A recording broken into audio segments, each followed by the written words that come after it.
राहुल लाल जी आपसे मैं कर रहा हूं, ये जो स्थितियां हैं, क्योंकि अभी कुछ देर पहले जानकारी सामने आई कि अपने पद से उन्होंने इस्तीफा दे दिया है, उसको स्वीकार भी कर लिया राष्ट्रीय अध्यक्ष की ओर से, लेकिन सुबह से ही इस पूरे बयान के बाद सियासी संग्राम जो है छिड़ गया। खुद देश के प्रधानमंत्री सामने आते हैं, नस्लीय टिप्पणी को लेकर सीधा करारा जवाब जो है उनकी ओर से दिया जाता है और हर मंच के माध्यम से इसको भुनाने की कोशिश भी हो चली है।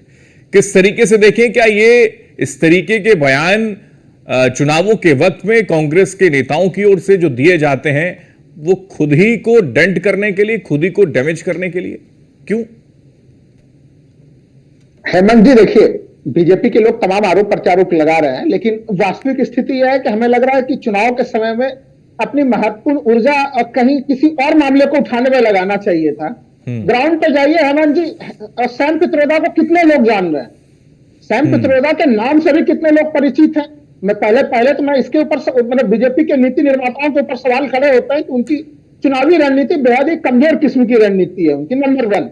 नंबर 2, अगर बीजेपी के लोग यह साबित करने में लगे हुए हैं कि गांधी परिवार का विचार वही है जो सैम पित्रोदा के विचार हैं, तो हमें लग रहा है कि फिर ये दूसरी सबसे बड़ी भूल कर रहे हैं हेमंत जी। क्या भूल है वो? आप सोच के देखिए, राहुल गांधी उन्होंने एक तरह से 4000 किलोमीटर की प्रथम यात्रा पैदल चलकर की, कन्याकुमारी से लेकर कश्मीर तक की वो पैदल यात्रा की, वहां पे लोगों के विचारों को सुना समझा, यहां तक कि जो इलेक्शन के मैनिफेस्टो है, कांग्रेस का दावा है कि उस मैनिफेस्टो में भी उन्हीं पॉइंट्स, उन्हीं चीजों का दावा किया गया वहां पे।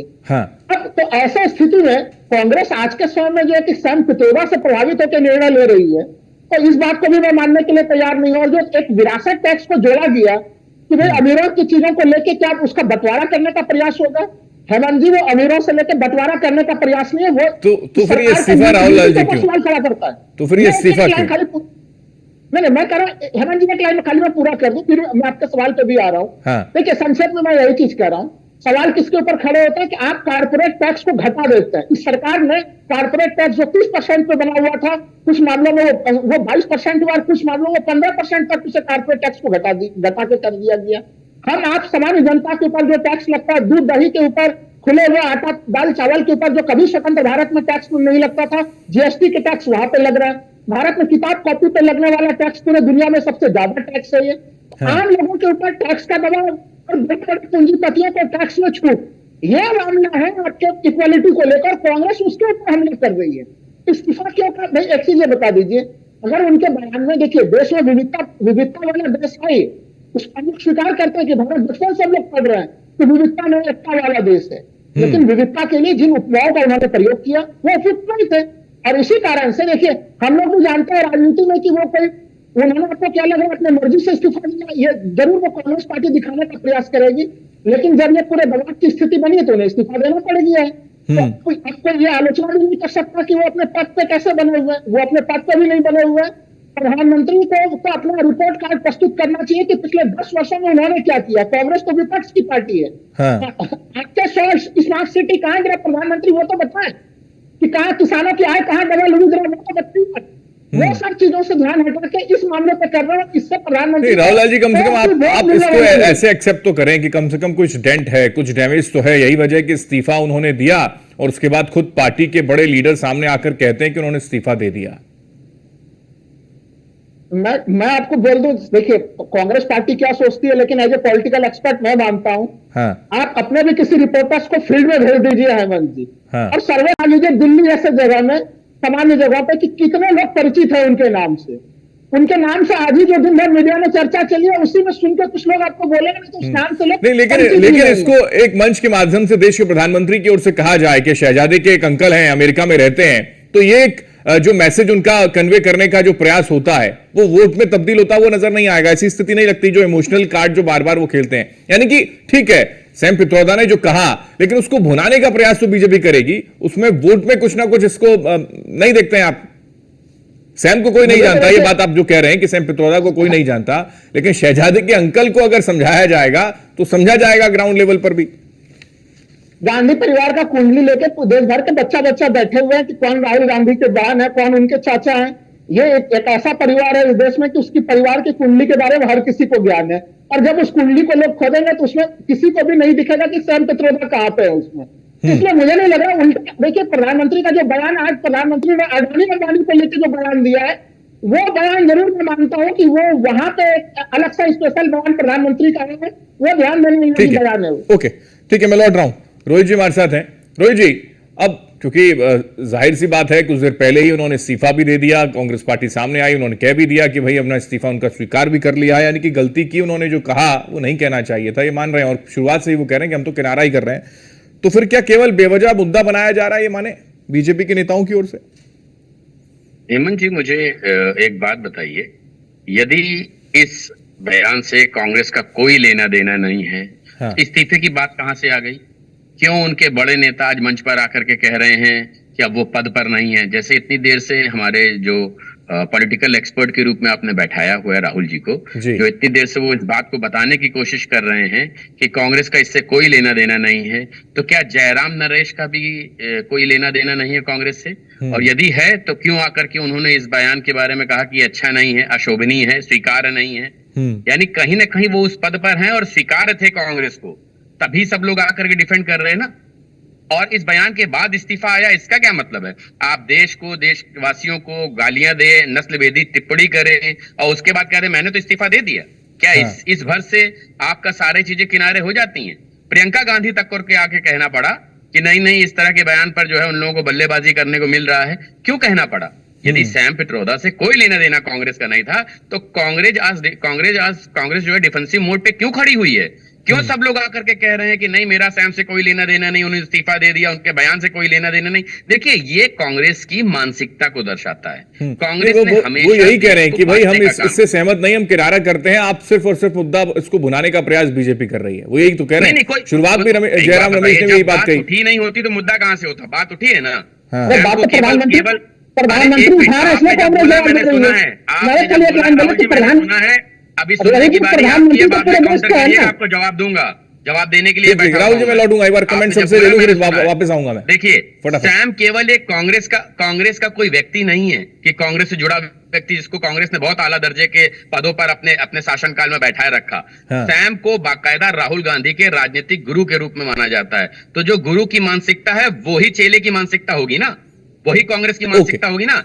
देश को धर्म के आधार पर पहले आप बांट रहे हैं, फिर आप आकर के हिंदू मुस्लिम कर रहे हैं और बता रहे हैं ये सारी चीजें बीजेपी के लिए। आज आपने देश के अलग अलग भूभागों में रहने वाले लोगों को अलग अलग तमगे से जो है नवाज दिया।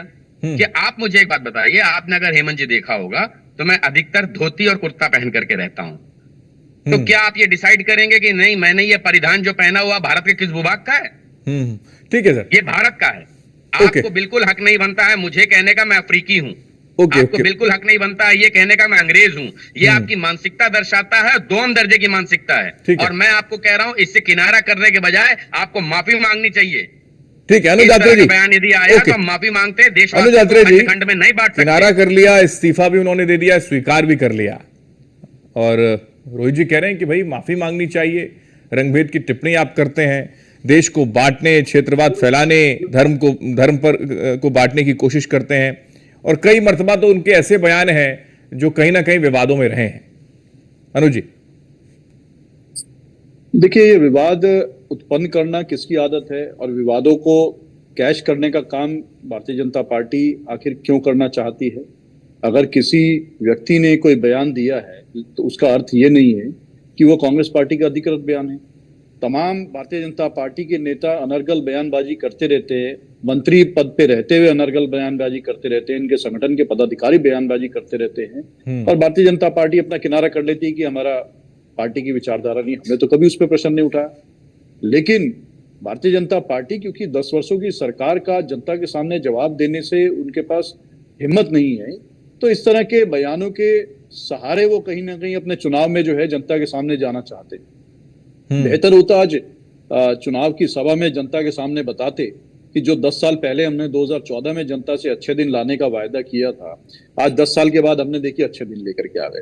हमने 2 करोड़ रोजगार देने का वायदा किया था, हम इन 10 सालों में जो है 20 करोड़ रोजगार देश की जनता को दे दिया है।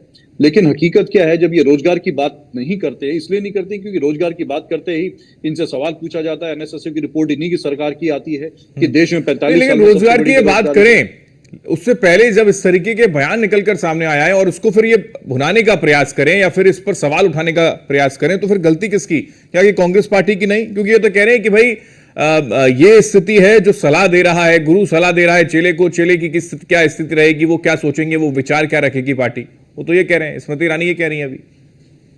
देखिए, गुरु चेला जिन पे सवाल उठा रहे हैं, पहले अपनी पार्टी में बता दें कि कौन गुरु है आज की डेट में और कौन चेला है। अडवाणी जी किनके गुरु थे और उनके जो चेले महाशय जो है वो आज किस स्थिति में है और अपने गुरु के साथ क्या हाल किया है, तो उसने गुरु चेले वाली ये बात ना करे तो बेहतर होगा। हमारा सीधा मानना है कांग्रेस पार्टी का कि हम मुद्दों के आधार पर राजनीति करते हैं। हम जो कांग्रेस पार्टी ने हमेशा चुनाव लड़ा है जनता के विकास के मुद्दों पर लेकर के, देश में गरीबी किस तरह से दूर की जाए उनको लेकर के, देश में बेरोजगारी कैसे दूर की जाए, देश में विकास का क्या मॉडल ले गए। लेकिन भारतीय जनता पार्टी के आप नेताओं से लेकर के शीर्ष नेतृत्व तक के जो है उठा करके देख लीजिए बयानबाजी, इन चीजों से हमेशा उनका किनारा रहता है। उनका फोकस केवल और केवल जनता से ध्यान भटकाने का रहता है कि किस तरह से मुद्दों से ध्यान भटकाया जाए, किस तरह से चुनाव को पोलराइज किया जाए, किस तरह से ढूंढ के लाइए इस तरह के मुद्दे, कहीं किसी नेता ने कोई बयान दे दिया हो उसको कैश करने का प्रयास, जैसा आपने कहा कि वो कैश। अब वो ये भी जिक्र होना शुरू हो गया राजनीतिक पंडितों की ओर से कि सिख दंगे हुए तो कहा हुआ तो हुआ, सिख दंगों को लेकर इस तरीके का जिक्र उन्होंने किया। मंदिर से रोजगार नहीं मिलता, उस वक्त कुछ इस तरीके की स्थितियां नहीं बनी, उनसे दूरी नहीं बनाई कांग्रेस पार्टी के नेताओं ने। पुलवामा जैसे हमले होते रहते हैं, इस तरीके का जिक्र उन्होंने किया। ये जो राहुल गांधी का अपना बयान था कि हिंदू लड़के मंदिरों में लड़कियां छेड़ने जाते हैं, ये राहुल गांधी का अपना बयान था। ठीक है, फटाफट अनुज जी, फिर उसके बाद मैं आऊंगा योगी जी के पास। अनुज जी, शॉर्ट बयानों पे जाएगी क्योंकि किस तरह से आज बयानबाजी की बात की जाए तो 2014 से लेकर के और आज 2024 तक हमने देखा है कि किस तरह से हल्के बयानों का, निजी टिप्पणियों का, नेताओं के साथ अशोभनीय भाषा का प्रयोग करना, ये भारतीय जनता पार्टी की कल्चर रहा है। हमारे नेताओं ने हमेशा सभ्यता से कांग्रेस पार्टी ने राजनीति की है। हुआ तो हुआ सभ्यता है, सरकार में रहे चाहे हम सिख दंगों में जो हुआ सो हुआ, ये सभ्यता है सर। नहीं, देखिए, हुआ तो हुआ वाली कोई ऐसी बात नहीं। कांग्रेस पार्टी से विचार, कांग्रेस का ये अधिकृत बयान नहीं है ना। बिल्कुल, मैं वही तो कह रहा हूं। लेकिन आज ये स्थिति बन गई कि आज उन्होंने इस्तीफा दे दिया। उस वक्त की स्थितियां ऐसी नहीं थी कि वो इस्तीफा दे देते। ठीक है अनुज जी, मैं लौट रहा हूं क्योंकि हमारे पास है 10 सेकंड दीजिए मुझे। फटाफट मैं लौट रहा हूं। योगी मैं लूंगा कमेंट के। योगी जी, क्योंकि हम आपसे सवाल इस वजह से क्योंकि आप अलायंस में, क्या आप डिफेंड करते हैं? हालांकि कांग्रेस पार्टी तो किनारा कर रही है उनके इस बयान को लेकर और उन्होंने इस्तीफा भी दे दिया। मैं अपनी बात मुझे पूरी बात करने दीजिए, 10 सेकंड में देता हूं। देखिए 10 सेकंड फटाफट।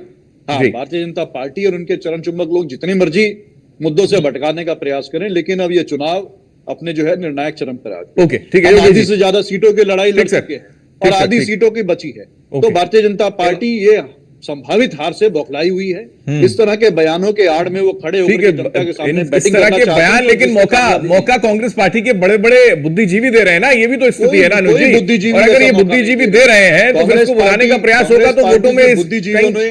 ठीक, मैं अब लौट रहा हूं योगी जी। ओके जी, आदरणीय हेमंत जी, अभी राहुल लाल जी ने एक शब्द कहा विविधता में एकता की बात, और आपने 2-3 बार कहा कि मोदी जी ने कहा कि शहजादे के एक अंकल हैं जिन्होंने मंच से कहा। अरे साहब, एक लाइन और बोलते कि अगर उन्होंने कहा कि रंग भेद किया तो एक लाइन और बोलते कि अगली लाइन भी तो बोली कि we are brother and sisters. अगर उन्होंने 4 कोने पूर्व पश्चिम उत्तर दक्षिण के लोगों के बारे में चर्चा की, यानी आप डिफेंड कर रहे हैं सर, आप डिफेंड कर रहे हैं सर। अरे सर, मैं इसलिए आपसे ये पूछ रहा हूं कि एक तरफ वो इस्तीफा दे रहे हैं, ये तो वाली बात हो गई कि नहीं उगलते और नहीं निगलते बन रहा है, ये वाली स्थिति है क्या? अरे तो आप खुले, आप पूरे देश के सामने मोदी